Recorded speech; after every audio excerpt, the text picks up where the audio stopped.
So when 50 Cent drops The Massacre around 2005, it contains a song called Piggy Bank that goes with Fat Joe, Jadakiss, Ja Rule, The Game, and a host of others. That song was 50 saying, look, if you have beef with me, let's do this. I'm ready. But I don't think 50 knew what was about to come next because Fat Joe responded, Styles P got into this, The Game, and the list goes on. So Fat Joe dropped a song called My Fofo, which was a response to Piggy Bank. So let's talk about it. 50, me 50, he's the biggest dog you ever seen. Now with the first two lines of the chorus, you can tell exactly where Fat Joe is going with this. He's about to bring 50's street credibility into question the same way that Jadakiss did. Curtis Jackson, how come we can never ever be seen? Now by calling 50 Cent Curtis, Fat Joe is trying to strip away the star power and name that 50 Cent has built by talking to 50 like he's just a regular citizen of America. This also reminds me of the time when Cameron called the radio and began saying, Curtis, Curtis, Curtis. And that's the angle that Fat Joe is going for here. Hello? Cam, what's up, baby? 50, what up, baby? Hey, You shut down Diplomat Project? I'm not talking about diplomats. If You said if you you got, gonna listen, shut let me tell you down something. Look, Impact if Project. you got, now I check wanna this out. see you Look, shut down the initially, Diplomat Project. a Yo, where huge did portion Lloyd of your Banks finish success. at? How much Lloyd Banks sold?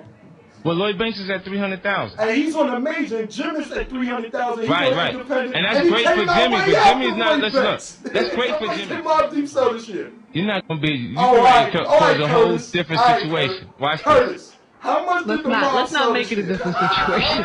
This-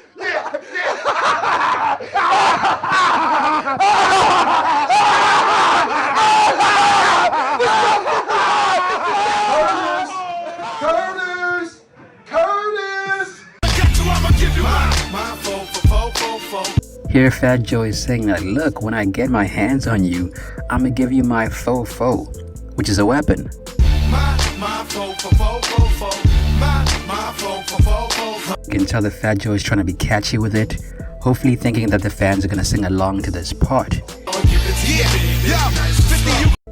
Now remember in Candy Shop when 50 goes, I'ma give it to you baby, nice and slow, get on top, ride like you in a rodeo. Fat Joe took those lines, turned them around and said, look, I'ma give you my fofo nice and slow. Gonna end up dead when you fucking with crack. Talk about you gon' pop on. Where the fuck you be at? 50, I'm not playing games. This is not just about rap. If I see you, I'm probably gonna end your life. Also, you claim to be about that action, but I don't see you out there on the streets. You're in hiding, and you're probably hiding from me. So stay in your place, 50. I see MJ in the hood more than Curtis. Matter of fact, this beat shit is making niggas nervous. Yo, 50, I see Michael Jackson in the hood more than you, bro. And that's probably because you're afraid of being touched by someone you beefed with. It's gonna be families grieving every Sunday service. End up with your head popped off thanks to Curtis.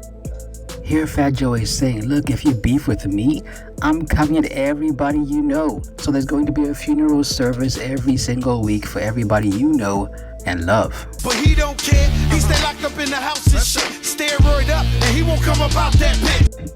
Listen, you're too afraid to come out of the house. So stay home, take your steroids, and stay out of my goddamn way. Is it me or Candy Shop sound like magic stick? In the video, this nigga 50 bout to strip. 50, why do you keep making the same song over and over again? Because Candy Shop sounds exactly like Magic Stick. It's clear you're out of ideas. When's the last time you made something original? Because your new stuff sounds like your old stuff. Also, why do you keep taking your shirt off in these videos, bro? Nobody wants to see that. Shaking his ass, what the fuck is wrong with this nigga? 50, don't make me.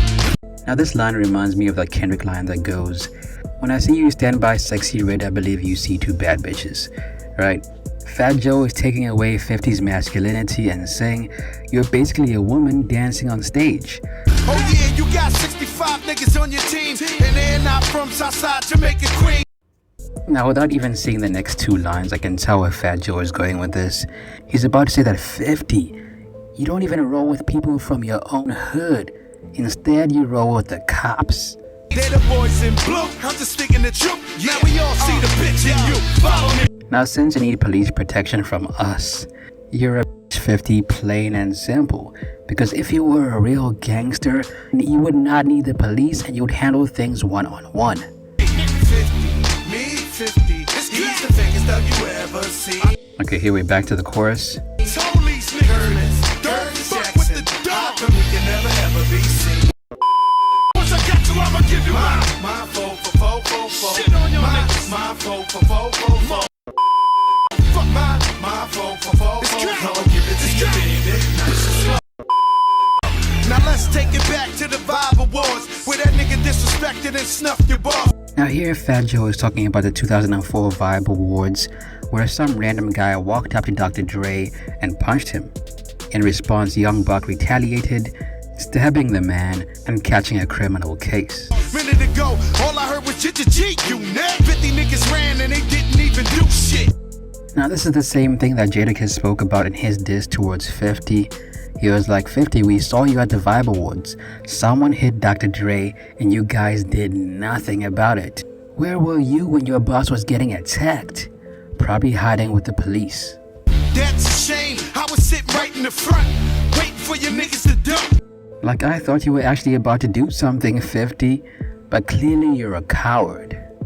Where all the guns at and them Teflon vests? We them terror squad boys, you should know not to test us. 50, you claim to be a gangster with your bulletproof vest, with your weapons, with your squad, but you didn't do anything to help Dr. Dre then. Clearly you're not about that life. Hated to love it, the game's on top. Now you jealous of him, when your shit gon' stop? Now at this point, the Game and 50 Cent were beefing. The Game went out and spoke out against 50 in public, and this caused a lot of tension between 50 and the Game. So in Fat Joe's eyes, 50 was simply jealous of the Game's success because the Game at that time had sold 5 million records. Or maybe I should say the Game was on his way to sell 5 million records.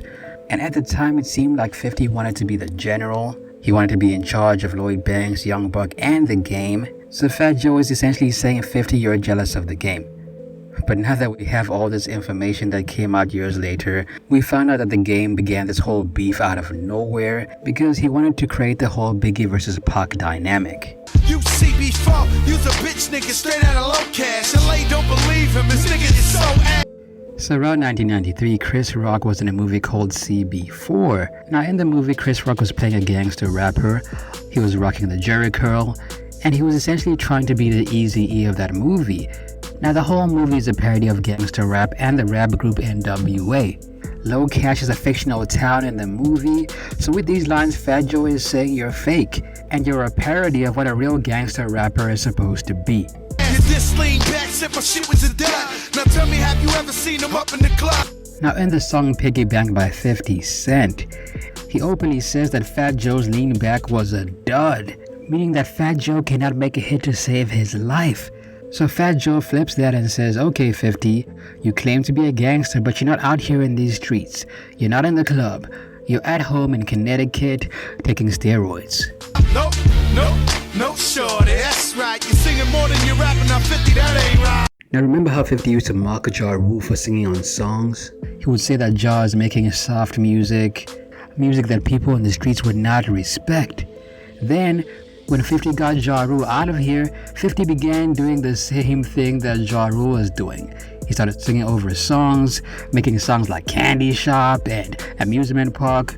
And over time, the songs that 50 made became less gangster and more focused towards the commercial market, which meant that 50 was drifting away from the streets. Now, this is the same critique that Jadakiss had about 50 on the song Checkmate. He mentioned that every time 50 drops a song, he comes out singing, and 50 should just stick to making love songs. 50, me 50, he's the fakest thug you ever seen. Alright, so here we're back to the chorus. I don't battle rap, man. Curtis Jackson, how come you can never ever be seen? Once I got you, I'ma give you my motherfucking movie, nigga. My Fofo. My Fofo. I'ma give it to you, baby. Nice and slow. Now in the outro of the song, Fat Joe once again mocks 50 for running around with police. He says that 50 is at home all the time. He also claims that 50 was crazy for going in on Jadakiss and Fat Joe because they would both slay him lyrically. And I kind of agree with that. 50's lines were never supremely intricate. I mean, don't get me wrong, 50 had bars here and there, but there were members of his own crew that could rap better than him. And I'm talking about The Game and Lloyd Banks. I know what y'all thinking, man. Y'all thinking Jada gonna slay him lyrically. So yeah, 50 made a huge mistake by going in on Jada and Fat Joe. With every bar they dropped, they began to tear away at 50's public brand.